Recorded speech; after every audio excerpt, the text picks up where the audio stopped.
Number 5 सूरतुल माइदा आयत number 72 तफसीर लक़द Kfar अल्लज़ीना क़ालू, और बिलाशुबा काफिर हुए वो लोग जिन्होंने ये कहा इन्नल्लाह, कि अल्लाह ताला हुवल मसीह इब्न मरियम, वही है जो मसीह अलैहिस्सलातु वस्सलाम है, मरियम के बेटे। बिलाशक व शुबा वो लोग काफिर हुए। कुरान ने 3 तरह के अल्फाज इस्तेमाल किए हैं, 4 तरह के। अब इसी सूरत को देखिए, 12 नंबर आयत में अल्लाह ताला ने इन्हीं के मुताल्लिक क्या कहा है। इसी सूरह माइदा की 12 नंबर आयत में देखें अल्लाह ताला के यहां कितना इंसाफ, और कुरान किस तरह एक एक हर्फ, एक एक लफ्ज जैसे यानी हीरे की तरह नाजिल होता है। इसी में 12वीं आयत आप देखेंगे तो यहां पर अल्लाह ताला ने फरमाया है, ये भी है, इससे पहले एक जगह आया है, वमिनल्लज़ीना क़ालू इन्ना नसारा, वो आयत देख रहे हैं, ये 14 नंबर आयत, वमिनल्लज़ीना क़ालू इन्ना नसारा, और वो लोग जो कहते हैं कि अपने आप को नसारा, ये दावा था ना उनका कि हम ईसाई नसरानी हैं, इसको अल्लाह ने अलग कर दिया। एक दूसरी चीज ये देख लीजिए आयत नंबर 17 में, लक़द कफ़र अल्लज़ीना क़ालू इन्नल्लाह, और बिलाशुबा काफिर हुए जिन्होंने ये कहा अल्लाह ताला के मुताल्लिक। यहां अल्लाह ने नसरानियत का जिक्र नहीं किया, बल्कि बताया जो कोई भी ये कहता है वो काफिर है, क्योंकि ईसाइयों में खुद फिरके थे, कुछ इस चीज के कायल थे, कुछ नहीं थे। तो अल्लाह ने इंसाफ किया उनके साथ कि जो कहता है इस चीज को वो काफिर है, जो नहीं कहता और सिर्फ ये कहता है कि हम नसरानी हैं तो वो लोग अलग हैं। और उस वक्त में उनके फिरके कुछ ऐसे थे जो तौहीद के कायल थे, अगरचे अब नहीं रहे। अब तो मसीहियत जो है वो शिर्क के मुतरादिफ एक चीज बन गई। लेकिन उस जमाने में ऐसे था, अल्लाह ने बताया मुमकिन है अब भी कुछ ईसाई ऐसे हों जो अल्लाह ताला को एक ही मानते हो इंडिविजुअल लेवल पे, तो वो इस हुक्म में थोड़े ही आ जाएंगे। दूसरी जगह ये फरमा दी बात। तीसरा मुकाम यही है, ये जो आयत है ना, इसमें देखिए खुला हुआ शिर्क इनका, लक़द कफ़र अल्लज़ीना क़ालू इन्नल्लाह, बिलाशक तो शुबा काफिर हुए जिन्होंने ये बेहुदा बात कही। और चौथा मुकाम भी इसी सूरत में देख लीजिए, यहां से आयत नंबर इससे अगली जो है ना 73 नंबर आयत, लक़द कफ़र अल्लज़ीना क़ालू, अल्लाह ने कहा बिलाशुबा वो काफिर हुए लोग जिन्होंने कहा इन्नल्लाह सालिसु सलासा, अल्लाह 3 में से 1।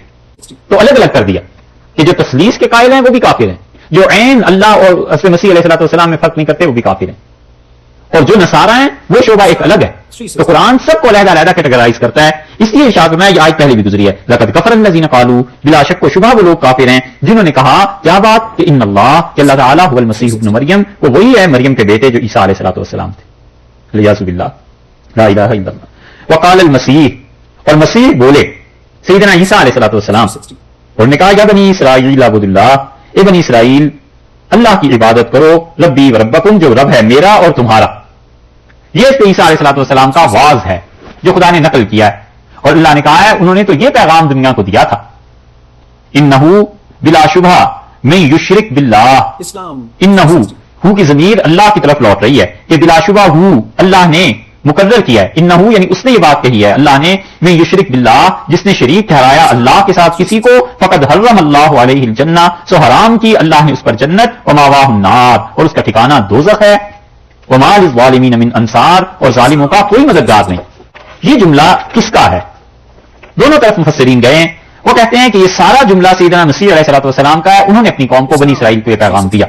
और बात कहते हैं कि बस इतना टुकड़ा है, मसीह अलैहिस्सलाम ने कहा कि या बनी इसराइल अबुदुल्लाह रब्बी व रब्बकुम, ए बनी इसराइल इबादत करो, बंदगी करो अल्लाह की जो रब है मेरा भी और तुम्हारा भी परवरदिगार है। और आगे अल्लाह ने अपनी बात इरशाद फरमाई है कि इन्नहु मन युशरिक बिल्लाह, अल्लाह ने यह तय कर दिया है कि जो कोई उसके साथ शिर्क करेगा फकद हर्रम अल्लाहु अलैहिल जन्नह, अल्लाह ने जन्नत उस पर हराम की, व मावाहुन नार, और उसका ठिकाना दोज़ख है।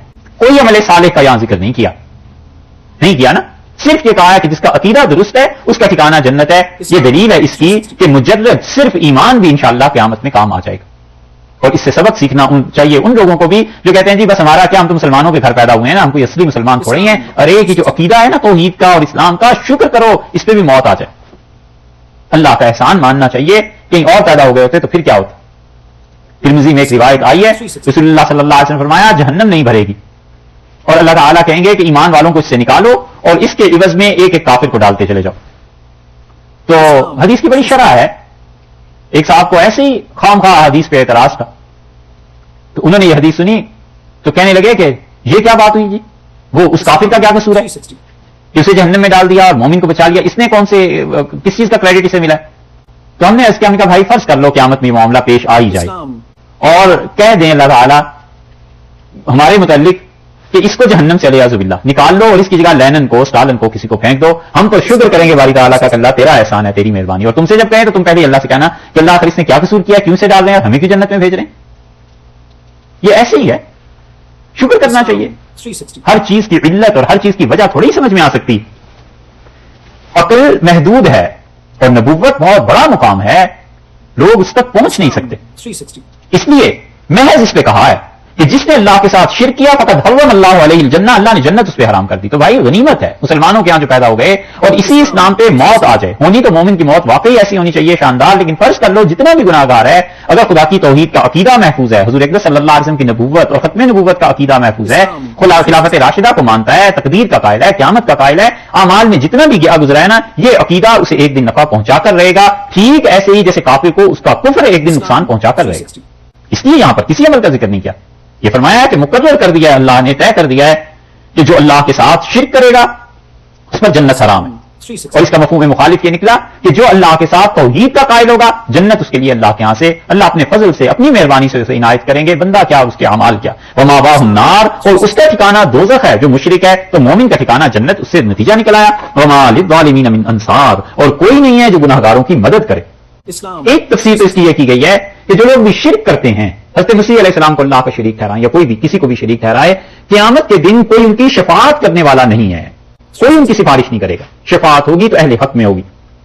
اور دوسری تفسیر مفسرین نے بڑی اچھی بات انہوں نے لکھی ہے, وہ کہتے ہیں کیونکہ یہ خود قائل تھے نا اس بات کے کہ اللہ کے یہاں چھوٹ ہو جائے گی, فلاں پیغمبر علیہ الصلوۃ والسلام چھڑا لیں گے, فلاں اللہ کا نیک بندہ آ جائے گا, فلاں سزا کو دفع کر دیں گے, حضرت ابراہیم علیہ الصلوۃ والسلام کسی بھی یہودی عیسائی کو جہنم میں جانے نہیں دیں گے. یہ ساری چیزیں اللہ نے فرمایا قیامت میں کوئی گناہ گاروں کی مدد کرنے والا نہیں, بالکل یہ چیز وہاں پر تمہیں پیش ہی نہیں آ سکتی, کوئی تمہاری مدد کرے گا نہیں.